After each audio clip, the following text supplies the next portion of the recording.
Bonjour, nous sommes le mardi 3 juin 2025 et le sujet est le nouveau smartphone de Sony, le Xperia 1.7. Il y a un an, on avait présenté le 1.6 qui avait changé au niveau du format puisqu'il est de la dalle, puisqu'il était passé du 21 neuvième au 19,5 neuvième et il conserve ce format plus standard, classique par rapport aux autres, ce qui est entre guillemets, on va dire, assez dommage puisque c'était le seul à proposer un format 21 neuvième.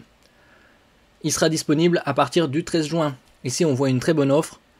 Un Xperia 1.7, le tout nouveau, avec le casque WH-1000XM5. Donc celui-là sorti il y a un peu plus de 2 ans. Offert. Donc, ça fait une économie d'environ 300 €. N'oubliez pas de vous abonner pour plus de news sur le monde de la high-tech ainsi que les bons plans, également sur mon Twitter et en description sous toutes mes vidéos. Vous pouvez les trouver dans mes playlists. Donc ici, il sera disponible, il est déjà disponible en précommande et il sortira le 13 juin. Il est disponible en noir, en vert sapin et en violet orchidée en ce qui concerne le smartphone. Ici, nous allons voir les specs un peu plus en détail.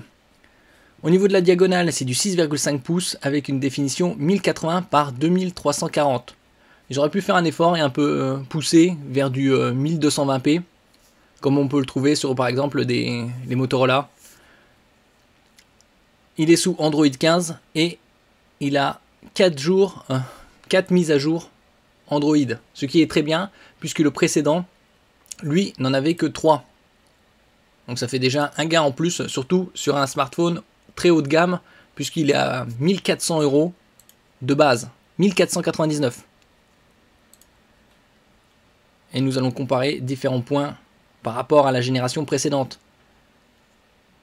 Au niveau de la protection, en façade, vous avez du Corning Gorilla Glass Victus 2, donc le très haut de gamme de chez Gorilla Glass. Et à l'arrière, c'est du Gorilla Glass Victus. Double SIM, nano SIM plus eSIM ou 2 nano SIM physiques. Il a également un indice de protection IP 65 et 68, ce qui est très bien. 6, c'est le niveau le plus élevé contre la poussière et 8, c'est contre l'immersion temporaire. 1,5 m pendant 30 minutes. Le précédent, il y avait également la même protection, Corning Gorilla Glass Victus 2 en façade et en arrière Gorilla Glass Victus, et les mêmes specs au niveau de la SIM, double SIM, nano SIM et SIM électronique, ou double nano SIM physique, et également IP65-68. En ce qui concerne la dalle, c'est du LPTO OLED, 1,07 milliard de couleurs, 120 Hz, avec le HDR BT.2020, une couverture supérieure, puisque ça c'est la norme de couverture la plus étendue actuellement. 6,5 pouces et une couverture de 86,5% par rapport à la façade, ce qui est moyen. Niveau définition 1080 par 2340, ratio 19,5 neuvième, ce qui donne une densité de pixels de 396 ppi. Et la protection, on l'avait vu précédemment, c'est du Corning Gorilla Glass Victus 2. Ça c'est sur le 7, le tout nouveau. Là on passe au 6 et on voit les mêmes specs concernant l'écran, la dalle OLED, LTPO OLED, exactement pareil, identique. Il est sous Android 15 et il promet 4 updates Android. Comme on l'avait vu précédemment, le 6 n'en proposait que 3. Donc ça c'est un très bon point, que Sony améliore le suivi et passe de 3 à 4. On pourrait espérer toujours 5 ou voire plus. C'est déjà un point positif. En ce qui concerne le CPU, c'est du Qualcomm Snapdragon 8 Elite en 3 nanomètres, c'est-à-dire le top du top que Qualcomm fait actuellement. Octo-cœur, 2 x 4,32 GHz et 6 x 3,53 GHz. Le précédent, lui, était équipé d'un Snapdragon 8 Gen 3 en 4 nanomètres, c'est-à-dire la génération précédente, puisque Qualcomm a changé la dénomination.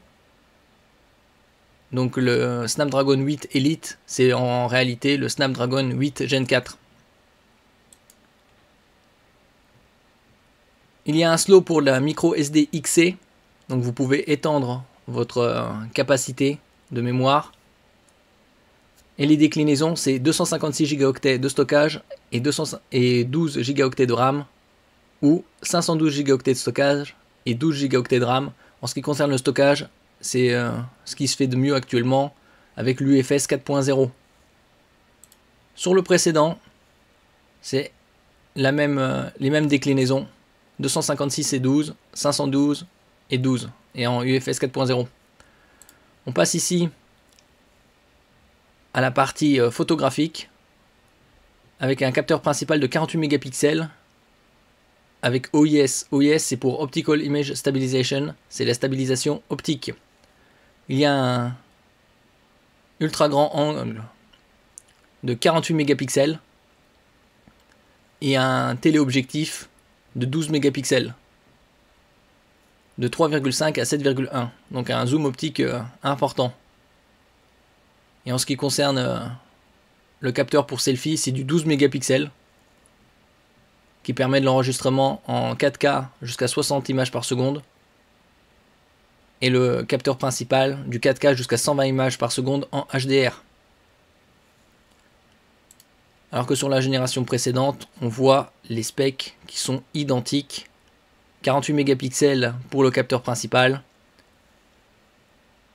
12 mégapixels pour le téléobjectif. Le ultra grand angle, c'était 12 mégapixels, donc on a un petit gain puisqu'on passe sur un capteur de 48 mégapixels en ce qui concerne le ultra grand angle. Et l'enregistrement vidéo 4K 120 Hz HDR en capteur principal et en selfie 4K 60 images par seconde.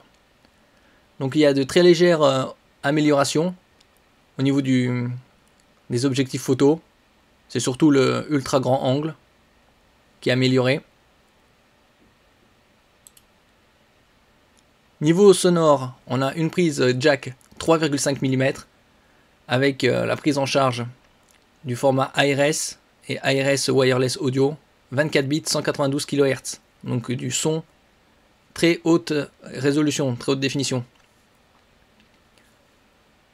Au niveau de la connectique sans fil, on a du Wi-Fi 7, toute dernière norme, tri-band, et le Bluetooth 6.0 qui commence à arriver sur le marché. Ce qui est tout à fait normal de mon point de vue, puisque ce smartphone là, je le rappelle, il est à 1500 € et vous pourrez avoir le casque WH1000 XM5 gratuitement. Il y aura les liens en description. La technologie NFC pour Near Field Communication, vous pouvez l'utiliser votre smartphone comme moyen de paiement ou Pass Navigo par exemple.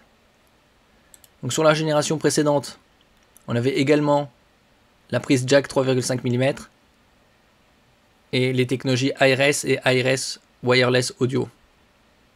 Il y avait également le Wi-Fi 7 tri-band.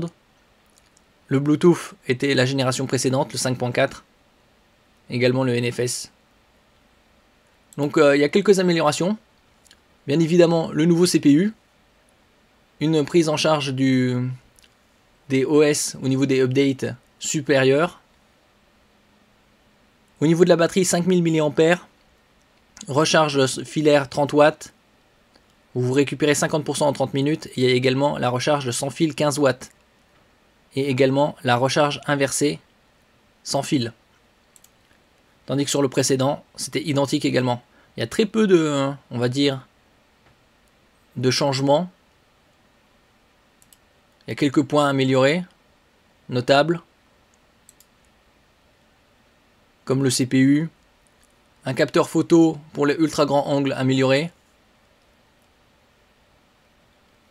Et le Bluetooth 6.0. Ici on peut le voir par exemple quelques images de l'amélioration. Ici c'est l'esthétique.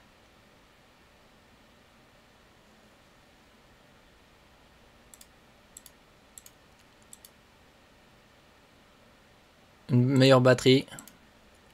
Et donc nouveau capteur 16 mm à haute résolution et objectif à faible distorsion. Ça c'est aussi un très bon point à noter. Ça c'est le Xperia 1.6 à gauche et le Xperia 1.7 à droite. 2,1 fois plus large. Une meilleure qualité. Nouveau capteur 16 mégapixels à haute résolution et objectif à faible distorsion. Et véritable zoom optique. Ça c'est la différence par rapport au précédent.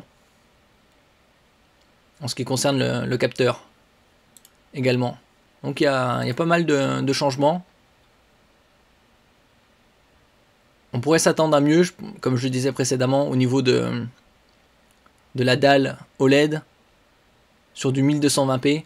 Il faut le rappeler qu'il y a 2 générations avant, le Xperia 1.5, lui était au format 21/9 et avait une définition 4K. Merci pour votre écoute et à la prochaine.